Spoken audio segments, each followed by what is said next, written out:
अच्छा, हमारी बहना रानी जो है जिनका विवाह हो रहा है, मौसी मामी फुआ नानी काकी दब सब आई है कि नहीं आई है? आई है।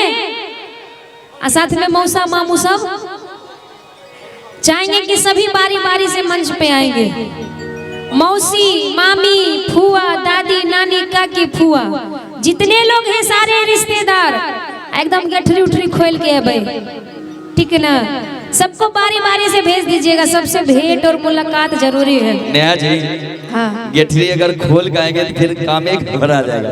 गेठरी बांध का ये गेठरिया यहाँ खोलना है, गठरी खोल कर हाथ में लेकर आएंगे। अच्छा ऐसा है। हाँ।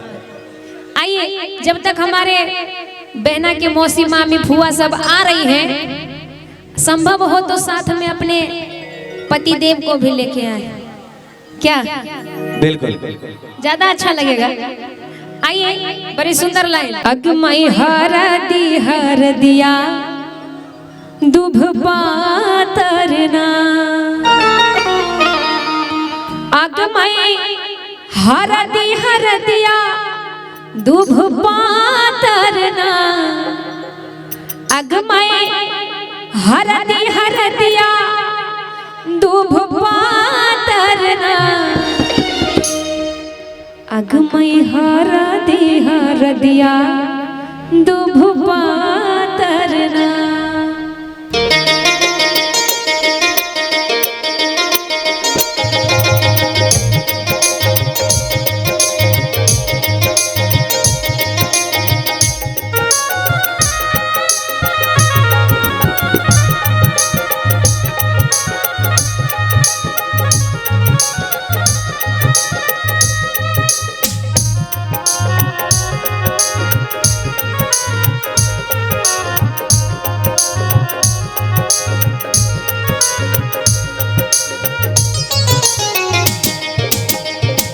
अगमई हर दिया दुभ पातरना,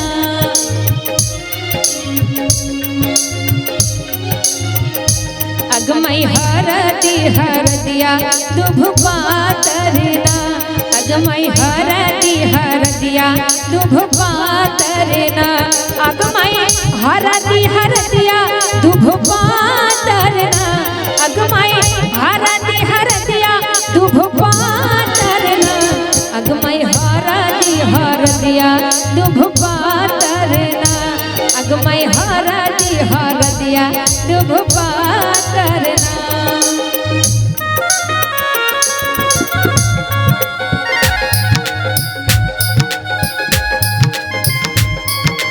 हमको भी बुलाइए।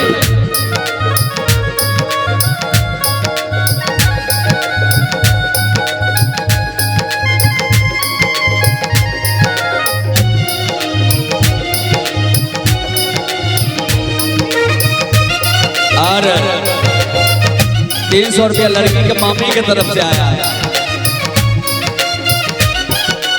और मामी जी तो यहाँ है, मामू कहाँ है? मामू मामा जी कहाँ छुपे हुए हैं? आगे माई कोने बाबा हरदी चढ़ावे लेना,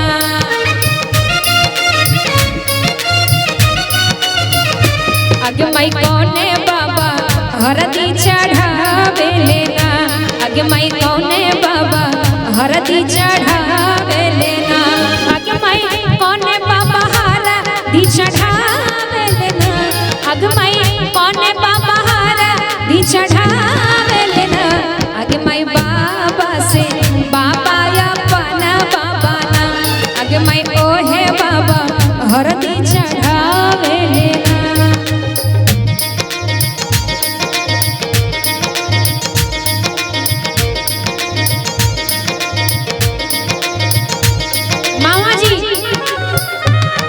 मामा जी को बुलाया जाए, मामी इंतजार कर रही है।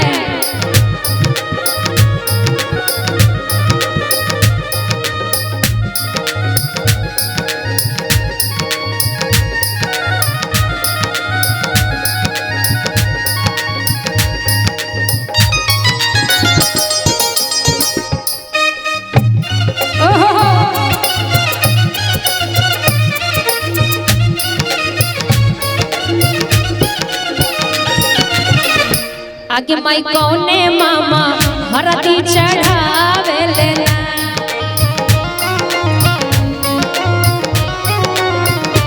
आगे माई कौने मामा हरदी चढ़ावे लेना। आगे माई कौने मामा हरदी चढ़ावे लेना। आगे माई कौने मामा हरदी चढ़ावे लेना। आगे माई कौने मामा हरदी चढ़ावे लेना। मामा जी का नाम क्या होगा? राम भजू। आगे माई मामा से मामा राम भजू मामा ना। आगे माई इहे मामा हरदी चढ़ावे लेना। आगे माई हरदी हरदिया दुभ पातरना। थोड़ा सा कमर हिला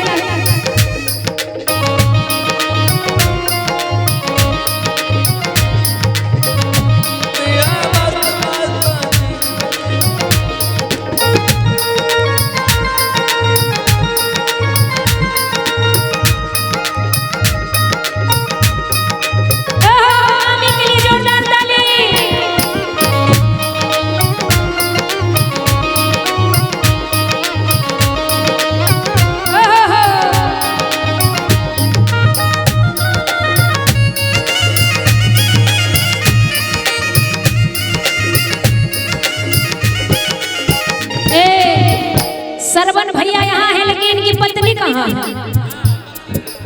सरवन भैया की पत्नी को भेजिए, ऊपर भेजिए। नहीं, ये स्टेज पे सरवन भैया के कन्या के तनी मंच पर भेजिए। तो आगे माई कौने भैया हरदी चढ़ावे लेना।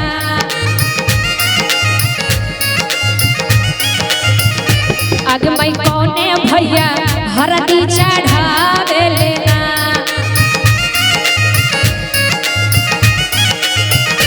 आगे माई कौने भैया हरदी चढ़ावे लेना। आगे माई कौने भैया हरदी चढ़ावे लेना।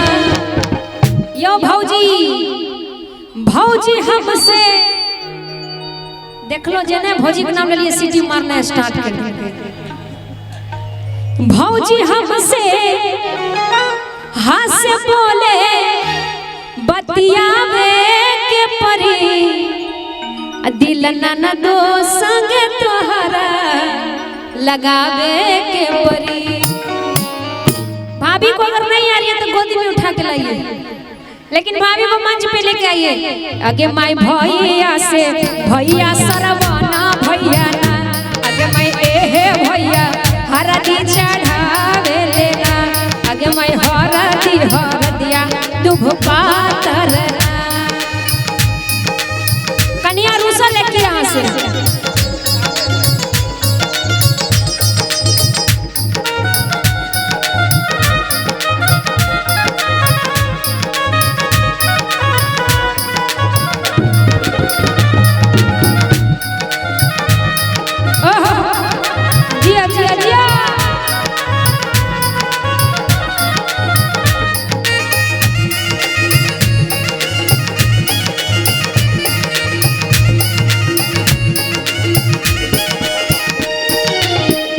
भाभी बहुत बुलाने के बाद आई है। गेठरी खोल के लिए कि नहीं? भौजी से कि साची का है तोरे आमन से हमारी। ए भौजी अरे साची का है तोरे आमन से हमारी। अंगना में आयल बहार भौजी। अंगना में आयल बहार भौजी। लक्ष्मी सी सूरत ममता की मूरत। लक्ष्मी की सूरत ममता की मूरत। और देखिए जरा गौर से भाभी को। अरे लाखों में एक हमार भौजी। लाखों में एक हमार भौजी। साचे का है तोरे आपन से हमारे। साची का है तोरे आपन से हमारे। अंगना में आए बहार भौजी। ए भौजी अंगना में आए बहार भौजी। भौजी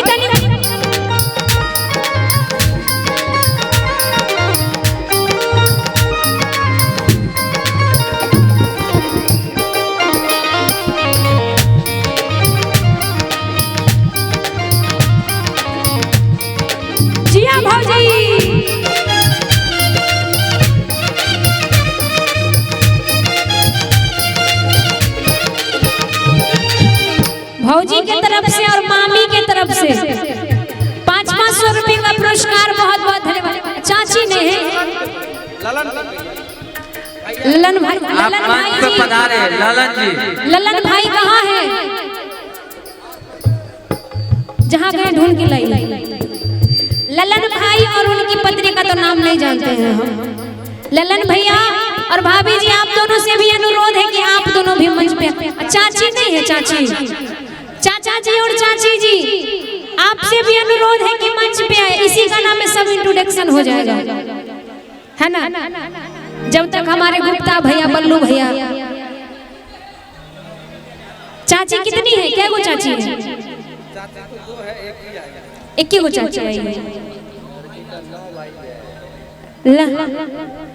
लड़की का 9 भाई हैं, एक वो भाई दिख रहे हैं। 8 गो भैया कहाँ हैं? 9 गो भैया हैं और उसमें से एक गो सरवन भैया दिख रहे हैं। बाकी 8 गो भैया कहाँ हैं? 8 भैया से अनुरोध होगा कि आप मंच पे आए बारी बारी से, क्या? और चाचा जी से और चाची जी से भी अनुरोध होगा कि आप भी मंच पे आए। ये खुशी का पल है। आपकी ये लास्ट ननद है, एक ही बची है, एक ही है, इकलौती है, इकलौती है। इसमें तो और खुशी मनाना चाहिए। इकलौती है, 9 गो भाई पर एगो बहन है ना, इकलौती। अहाँ के भेलिए चाची, चाचा जी? अच्छा अच्छा अच्छा, चाची जी के लिए भी एक बार जोरदार ताली बजा दीजिए। मौसी नहीं है की? मौसी नहीं है, मामी तो आइए गई, चाची आइए गई है, लेकिन 8 होना चाहिए चाची। अच्छा भाई 8 हुआ, ब्याह नहीं हुआ अभी के लिए। अच्छा 4 गो का शादी हुआ, 4 गो का नहीं हुआ।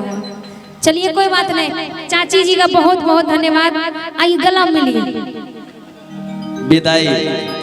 आहा, हे प्रभु, ये मिलन सब दिन बरकरार रहे। ये प्यार है ननद भौजाई का। ननद भौजाई कुटाइयो होता है? नहीं होता। अच्छा भौजी, ननद से कभी लड़ाई होता है? ननद जो है पराई धन होती है, उसको प्यार से रखना पड़ता है। आज है कल चली जाएगी, इसलिए हंस के मुस्कुरा के उससे बात करना पड़ता है। चाची आपका नाम क्या हो? सुकुमारी। बाप रे बाप, एक बार सुकुमारी खातिर जोरदार ताली। सुकुमारी चाची छथिन। बहुत बहुत धन्यवाद चाची जी। सबका दिल बड़ा नहीं होता है मंच पे आने के लिए, लेकिन चाची जी आए इसके लिए बहुत बहुत धन्यवाद। अगमई हरदिया दुभ पातर,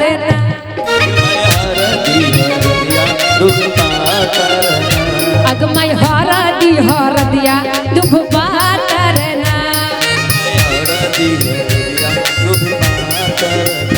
अगमई हरदिया दुभ पातर, अगमई हरदिया दुभ पातर, अगमई हरदिया दुभ पातर, अगमई हरदिया दुभ पातर।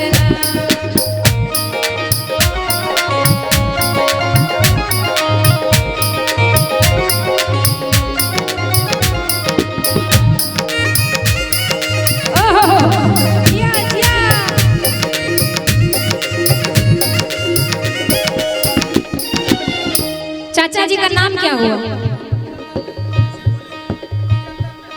विजेंद्र। अगे मई कौने चाचा हरदी चढ़ावे लेना,